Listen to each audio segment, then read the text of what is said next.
Hi friend, welcome back. Car's up on quick jacks because we got some stuff to do. So yeah, we got to take a look at some things, maybe install some things. We'll see what happens.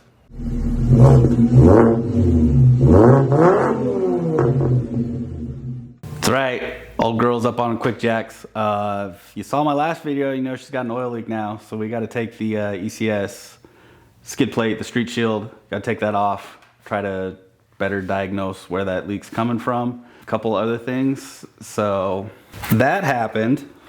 I live in Arizona and I live by a roundabout, and I got some Arizona pinstriping from someone who thought they were in their lane, but no damage. So I actually just have to try to buff that out the best I can and go from there. Also, that's new. What the heck is that? Am I leaking brake fluid? Only one other thing it could be, and I'm fresh out of blinker fluid. So we got to solve that leak and that leak. A lot of stuff to look at today. So we're gonna get under it, pull some wheels off, pull the street shield off, see what's going on, because I want to drive this thing again, and it doesn't do me any good if it's sitting up on quick jacks. So let's get to work. Also, first, we got some boxes that showed up. Kind of opened that one and looked at it already. I'll let you guess what that is. I'll tell you what's behind it is a small welding table. And to go with it, we got some V-bands and an ultra quiet resonator. So in a future video, we're gonna be renewing the exhaust on the old girl. I'm gonna try to get the cat out of it, go catless, and just have the vibrant ultra quiet resonator, 2.5 inch pipe, stainless, all the way to the back. And got some V-bands. I'm gonna probably throw a V-band in there at a couple strategic areas so I can, you know, take the exhaust on and off if I need to for some odd reason. But that's a future video, so we will be working on the exhaust on this, trying to dial it in, fine tune it, and going full 2.5 inch all the way back with a cat delete, hopefully. I'm gonna think I can make it work, so I'm gonna pull that down pipe out, try to cut the cat out, and just put a piece of pipe in, make it work, and then do a full, from the factory down pipe back, do a full 2.5 inch. But that's a future video, so make sure you're subscribed. It's free. Hit that subscribe button. If you're enjoying this video, at least when we actually get into the work, if you start enjoying the video, hit the like button. That's also free, and it helps YouTube share my videos and my channel with other people. So if you're doing me a solid, hit the like button, hit the subscribe button, leave a comment down below at any point. Let me know how dumb I am. I really don't care. But let's get to work on finding out what these leaks are.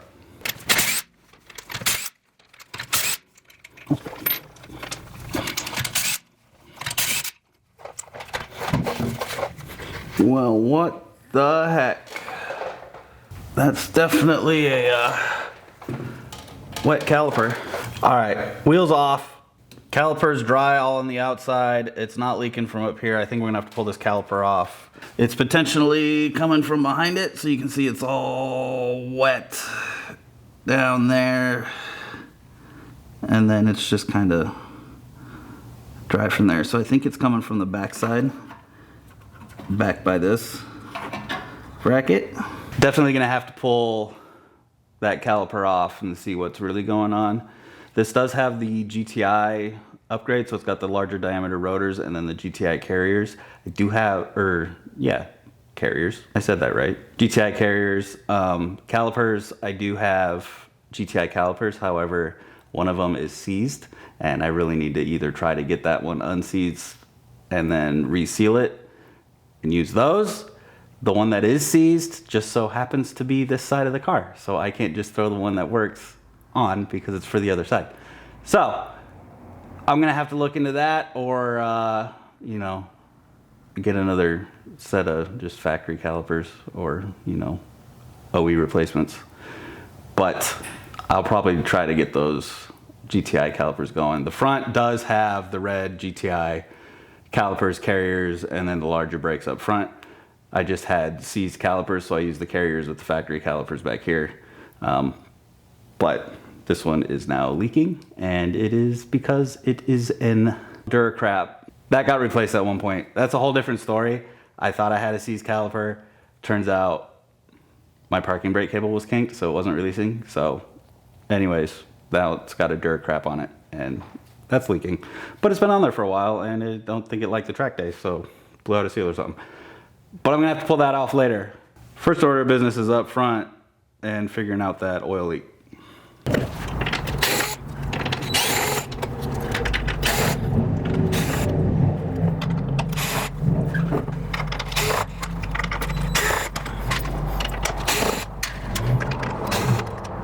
God, the whole underside of this is oil.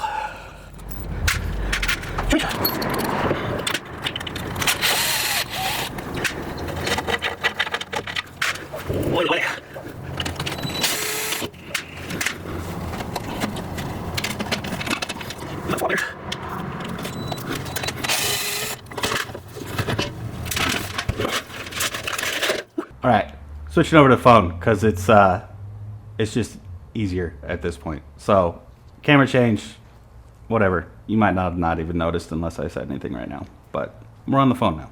So she's caked in oil.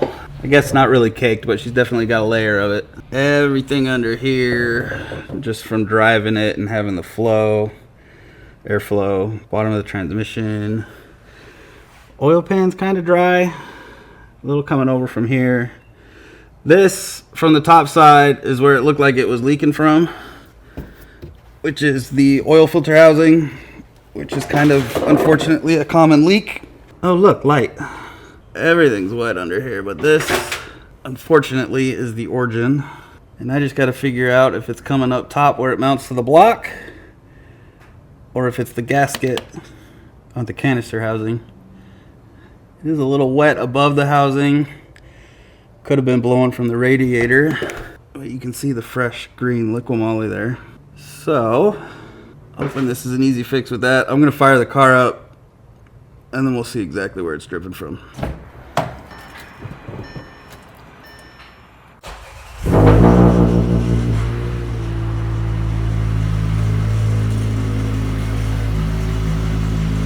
Moment of truth, boys. Like I said, it's a very slow leak.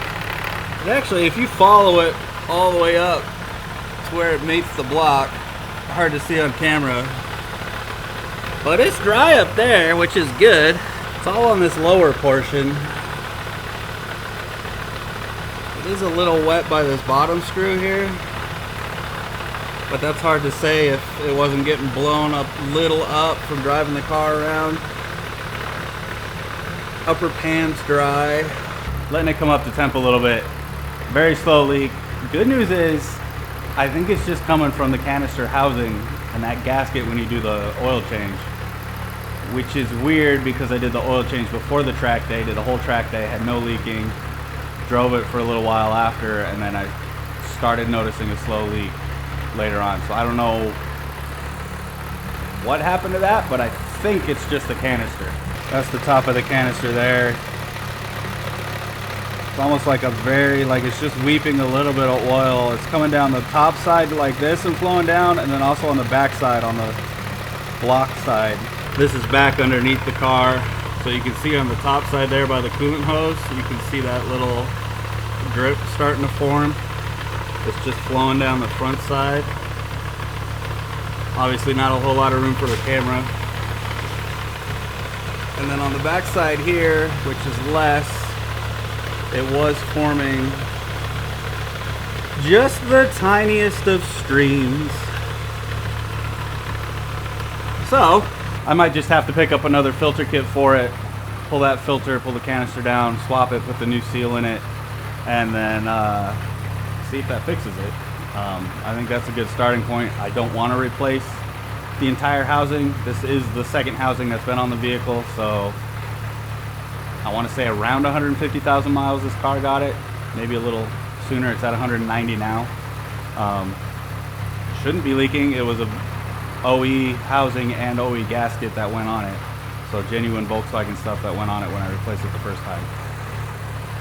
Maybe something just happened to that oil filter gasket, and we're just having some issues there. It's not coming out the bottom where the canister drain is. I opened that up, it's not coming out of there. It's just looks like it's weeping right from where the canister screws on. So maybe that'll be a quick, easy fix, and we can get this oil leak solved. It's just weird that it happened a while into an oil change and not right away. Well, I got it as clean as I could with a rag. Cleaned up everything. This front subframe is just cooked in oil. Everything was dripping off up here, dripping onto the street shield, and then just getting blown back from driving speed and the fans on the cooling system.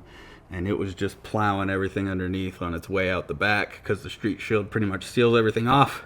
It's not like the OE underbody shield that comes back to here. This one actually goes full and connects to the subframe, so that's kind of where the wall it was hitting. It was going back and hitting the subframe.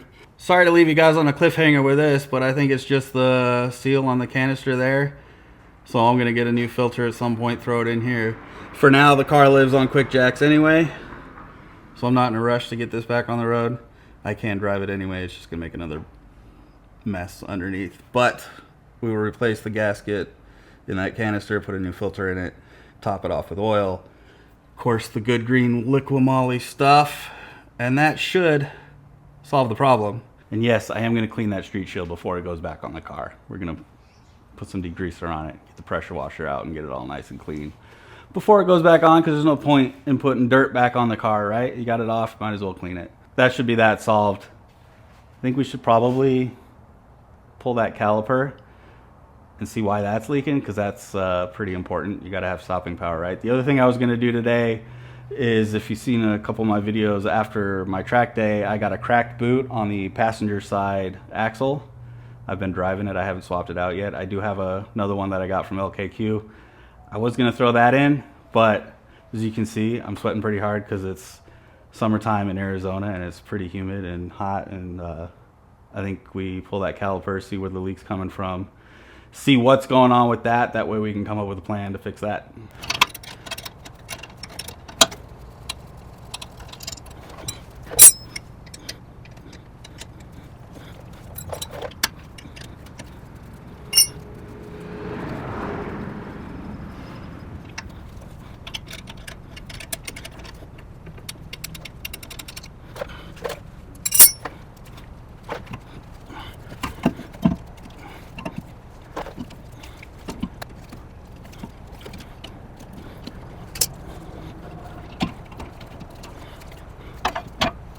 Caliper's off, got it hanging here, taking some pressure off of the ECS braided line here. Whenever you do your rear calipers, make sure you disconnect your parking brake cable. I was telling you earlier about how I kinked the cable. It was kinked right at the end here, and I think it was because I didn't disconnect it when I was doing some service a long time ago, and it kinked the cable. Just takes a little bit of pressure like that. It's a pretty stiff cable, but it will kink and then it won't be able to retract. So I was driving around with the parking brake on, thinking I had a caliper issue. That's why this old rusty Dur crap is on here in the first place. If I can work one-handed.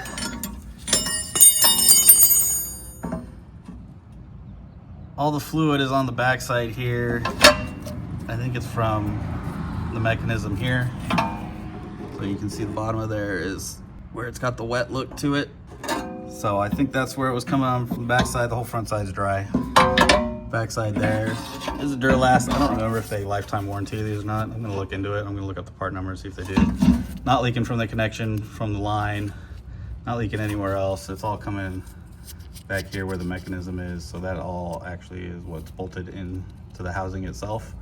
So that's definitely a area where leaks can form.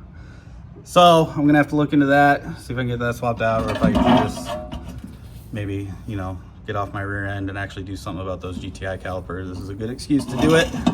I don't need the car on the road right now because, hello, Black Mark 6. That's what I'm driving. And yes, it's a 2.5. But daily in that now, this gets all the race car goodies, all the good stuff. So maybe we see what's going on with that. Stay. Haha.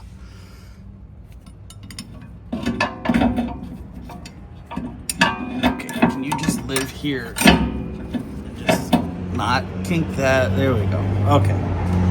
Everything's good, everything's happy. Put a rag under there in case it decides to leak. The parking brake and everything is disconnected now though, so there's no pressure on the system like it was when it was sitting there with the parking brake engaged. I think that was causing some blow by on those seals. But that's that. So, kind of gotta see what I'm gonna do with that. I do have the GTI calipers, like I said. That one is just 100% seized. I actually broke my retraction tool trying to work it in. So yeah, that's how seized it is. Lots of rust. I want to say when I bought these, the GTI stuff, carriers, calipers. So I got the front carriers, the rear carriers, front calipers, rear calipers from, I want to say they came out of Ohio. So yeah, they're going to be rusty. Just that area, that region they came out of. Front ones I didn't have to repaint. The back ones I did actually go through and repaint. However, before I repainted them, I didn't check for functionality and see if I needed to rebuild them or not. I was just excited to put some fresh red paint on them. So, hey, anyways, lesson learned on that. I'm going to try to get those unseized. If I have no luck with that, we'll get a new caliper or figure out what's going on with this. Possibly a Duracrap lifetime warranty, but I don't remember, and I doubt it. And I'd rather not put another one of those on because, yeah. You know. So that's where we are. Well, may not seem like we got a bunch done or anything really done on the Mark V today, but I was able to get underneath there. We were able to determine what we think the oil leak is. So I'll get a new filter, new seal for that canister, and we'll torque it properly going on and cross our fingers that that solves that. Got a leaky caliper. That's never good. Got to have brakes, even though they're the rears, they still do something. And with a leak in the system, you're just going to lose pressure anyway. So that needs to get solved. But that gives me an excuse to get off my rear end and try to do something about those GTI calipers that I have that I'm trying to refurbish and get on here. But this side just so happens to be the size that is, or the side that is seized, not the size that is seed. The seized side. And it'll just look better with red instead of that Duracrap rust. Factory caliper on the other side, so the other one's a factory VW. This side is the Duracrap. Like I said, I had issues with that in the past, but that was my fault because I kinked the parking brake cable. So always take care of your parking brake cable when you're doing a rear brake job. That way you don't kink it and run into issues that you don't realize it's kinked and causing the problem and you think it's the caliper like I did, because, you know, I'm an idiot sometimes. But thanks for watching. We got to get this done so I can move on to the other stuff. Like I said, I've got exhaust tubing, ultra quiet resonator, so we're going to redo the whole exhaust on this, get it sounding better, get it pretty much as far as we can being naturally aspirated or normally aspirated. It's got the Evo header, it's full stage 2 with integrated engineering, cold air intake, TTRS pulley. It's got pretty much the full bolt-ons that you can do without opening it up and doing cams and obviously higher compression, stuff like that. So that's going to get me to the point where it's good to go, normally aspirated, and we'll do some more track days like this, and then we're gonna gear up and go turbo, I think. So we'll throw some boost at it. These things handle boost really well. That's gonna be a fun project. I'm super excited for it. I'm also just super excited to get this thing back out on the track, because even in the form that it is, low power, sounds amazing, handles the curves really good with the suspension and everything on it. So we got to get the brakes solved, we got to get the oil leak solved, and I can move on to bigger, better things and start doing some other stuff. I do have some cooling system upgrades, some exhaust. I do need to do front pads on this to a more race pad for the track, because the EBC Reds just don't cut it. They're fine for autocross, but not for full-on circuit racing. Thanks for watching. Hope you enjoyed it. I know it didn't seem like much, but it got me into a good place where we can move on from this. So the next videos are going to be super, super better than this, if that makes any sense. Leave a comment down below. Tell me how dumb I am. Tell me how much you just thought this video was lacking in content, because honestly, it kind of was lacking in content. But like I said, we got to get where we need to be to do bigger, better things. And this car is going to make a huge transformation. Probably in 2026, go turbo. This year, we're going to get it prepped over the summer, because it's hot right now and nobody does track days right now because this is the off season. So we're doing all the prep work now. That way we can go back in October, November and start shredding some laps again, and start beating up on some tires and hopefully ordering more and getting better tires too. So it's all gonna ramp up from here. Thanks for watching. Hit that like button, hit that subscribe button. It's all free. Leave a comment down below. Tell me you like my hat. Tell me you like my shirt. I don't know. Visit voyagerc.net. You can get some cool merch. That does it for this one. I'm gonna go pressure wash and clean up that ECS street shield. Thanks. See you in the next one.